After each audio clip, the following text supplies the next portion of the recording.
आज का वीडियो है दोस्तों मुगल काल अकबर के बारे में। तो देखिए, सबसे पहले अकबर का पूरा नाम क्या था? जलालुद्दीन मोहम्मद अकबर। अकबर का जो कार्यकाल था 1556 से 1605 ईस्वी तक। अकबर का जो कार्यकाल था 1556 से 1605 ईस्वी तक। अकबर का जो जन्म है 15 अक्टूबर 1542 ईस्वी अमरकोट के राजा बीरमाल के महल में हुआ था। ऐसा इसलिए हुआ था क्योंकि 1540 में हुमायूं और शेरशाह के बीच युद्ध हुआ था, जिसमें हुमायूं की पराजय हो गई थी और दिल्ली के गद्दी को छोड़कर भागना पड़ा था। अकबर के पिता का नाम हुमायूं था। अकबर की माता का नाम हमीदा बानो बेगम था। अकबर की 7 पत्नियां थी। ऐसे तो रुकैया सलीमा जोधा के नाम से प्रसिद्ध है। ये 3 पत्नियां ज़्यादा चर्चित में है। अकबर का जो राज्याभिषेक हुआ था 14 फरवरी 1556 ईस्वी को हुआ था, पंजाब के कालानौर में। राज्याभिषेक 14 फरवरी 1556 ईस्वी को पंजाब के कालानौर में हुआ था।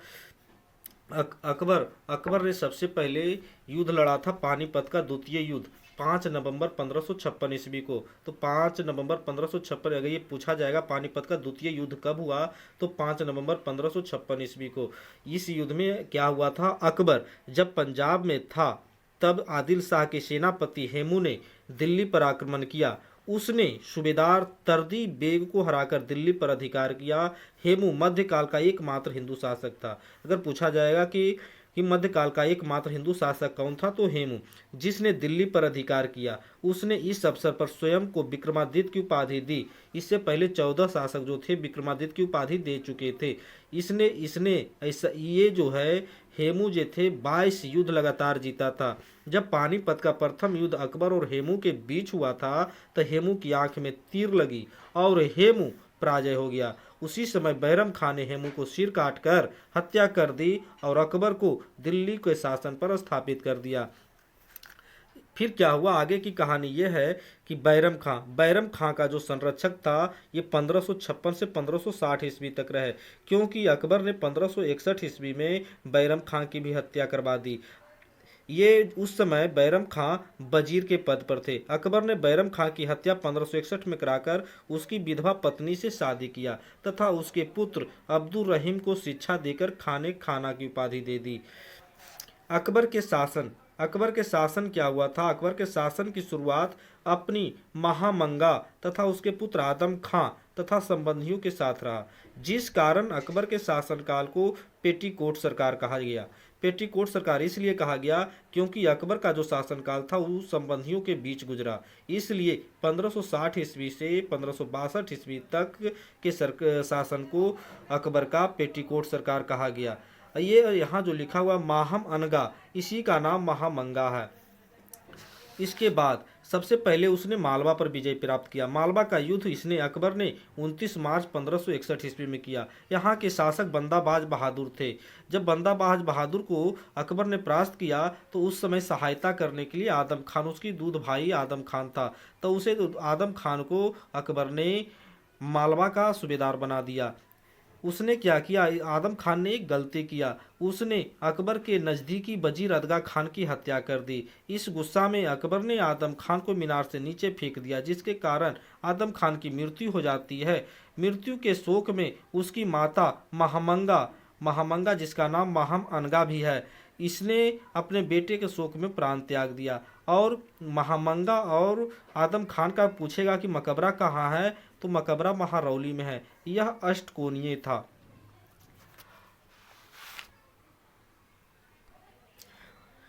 फिर अकबर ने कुछ रीतियों का अंत किया। उस रीति का अंत था सती प्रथा का। अकबर ने अंत किया। विधवा विवाह की मान्यता जो था कि विधवा लड़की से कोई शादी नहीं कर सकता, उस शादी को बढ़ावा दिया कि विधवा लड़की से कोई भी शादी कर सकता है। विवाह के लिए उम्र का निर्धारण किया। लड़का की आयु 16 वर्ष रखा और लड़की की आयु 14 वर्ष रखा।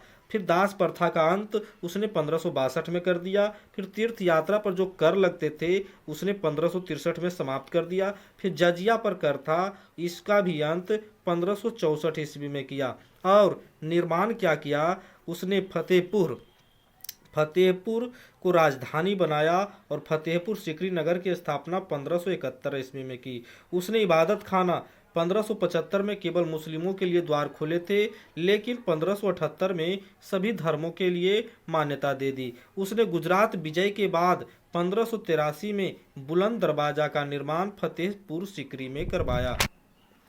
अगला युद्ध में क्या हुआ, मालवा के जो शासक था बंदा बाज बहादुर, जिसने अकबर ने परास्त कर दिया था, वो क्या किया, पुनः 1562 में पीर मोहम्मद सूबेदार जो वहाँ का बना था, उसे दोबारा आक्रमण करने के बाद ऐसा किया कि बाज बहादुर ने पीर मोहम्मद सूबेदार को भागना पड़ा।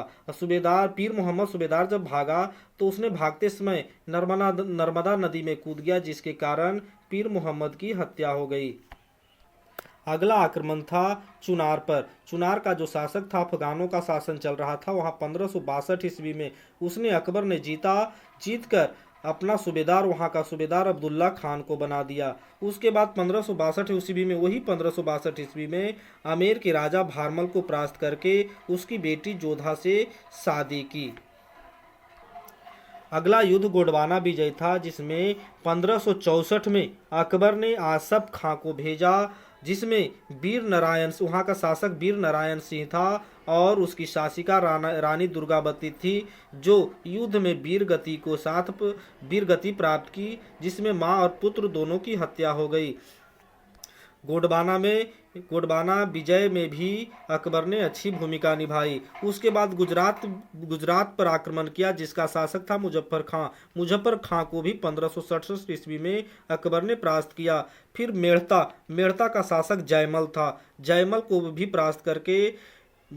परास्त करके अकबर ने शरीफुद्दीन को सेनापति वहां का बना दिया। फिर मेवाड़ पर आक्रमण करके, उस समय मेवाड़ का शासक उदय सिंह और राणा प्रताप थे, जो कि दोनों को परास्त करके वहां का सेनापति वो खुद मानसिंह और आसफ खान को बना दिया।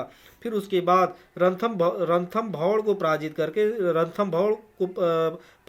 रणथंभौर पे आक्रमण किया और वहां के शासक सुरजनहाड़ा को 1516 में परास्त करके भगवान दास अकबर को सेनापति नियुक्त किया। फिर कलिंजर पर आक्रमण किया 1569 ईस्वी में और वहां के शासक थे रामचंद्र, उसे परास्त करके वहां का सेनापति मजनू खान काकशाह को बना दिया गया। गुजरात विजय के दौरान अकबर पुर्तगालियों से मिला और यही उसने पहली बार समुद्र देखा।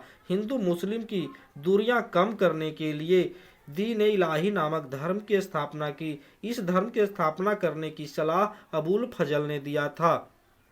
अब आमेर के राजा जो जिससे शादी हुआ जोधा का, तो जोधा के बारे में कुछ देख लें। जोधा के पिता आमेर के राजा भारमल थे और माता थी मैनावती साहिबा। जोधा के भाई सुजामल और मानसी था। जोधा के ऐसे अनेक नाम थे, लेकिन उनमें से मुख्य नाम हरका बाई और हीरा कुबरसी थे। और जोधा का जन्म 1542 ईस्वी में हुआ था और जोधा की मृत्यु 1605 ईस्वी में हुआ था और अकबर की भी मृत्यु 1605 ईस्वी में ही हुआ। अब अकबर के हम 9 रत्नों के बारे में देखते हैं। पहले अकबर ने 1579 ईस्वी में अकबर ने मजहर की घोषणा की और अकबर के 9 रत्न, जिसमें राजा बीरबल के पुराना नाम था महेश दास। ये राजा बीरबल की उपाधि अकबर ने दी। इसे दीवाने ए अशरफ भी कहा। फिर अगला नवरत्न है टोडरमल को 1582 ईस्वी में अकबर ने दीवाने ए अशरफ की घोषणा की। फिर अगला नवरत्न है मुल्ला दो प्याजा, अब्दुल रहीम खाने खाना, अबुल फजल, मान सिंह, फैजी, हाकिक हुकाम। और अकबर की बहन का नाम था निगार और बच्ची बानो बेगम के पति का नाम था शरीफुद्दीन और इसके अकबर के पुत्र का नाम था सलीम, दानियाल और मुराद को बीमारी के कारण मृत्यु हो जाता, शराब पीने के कारण, और सलीम आगे जाकर राजगद्दी पर बैठता है और इसका नाम जहांगीर पड़ता है। अकबर के जो कहानी होता है अकबरनामा दिन इलाही, इसे तोहे दे इलाही भी कहा जाता है, जिसकी रचनाकार थे अबुल फजल। अकबर का एक भाई था जो कि मिर्जा था, ये चूचक का पुत्र था। अकबर का एक निर्णायक युद्ध था हल्दी घाटी का युद्ध। इसमें यह युद्ध महाराणा प्रताप के साथ हुआ था। यह हल्दी घाटी का युद्ध 18 जून 1576 ईस्वी को हुआ था। इसमें मुगल सेना का नेतृत्व मानसिंह कर रहे थे, जो जोधा का भाई था। महाराणा प्रताप का सहयोग भील जाति के लोग किया था, जिसमें महाराणा प्रताप की हार हो गई थी, लेकिन अकबर ने इसे हारना नहीं कहा। हल्दी घाटी में महाराणा प्रताप को हारने का कारण ये था कि उसके पास सेना अकबर की अपेक्षा बहुत कम था। फिर भी महाराणा प्रताप ने हार नहीं मानी। महाराणा प्रताप के पिता का नाम था उदय सिंह और माता जयवंता बाई थे। महाराणा प्रताप का जन्म 9 मई 1540 ईस्वी कुंभलगढ़ में हुआ था और मृत्यु 19 जनवरी 1597 चंबद में हुआ। इसकी पत्नी का महाराणा प्रताप के पत्नी का नाम था अजबंदे पवार, जिसकी शादी 1557 में संपन्न हुई, और दूसरी पत्नी का नाम था अमरबाई राठौर, जिसकी शादी 1597 में हुई।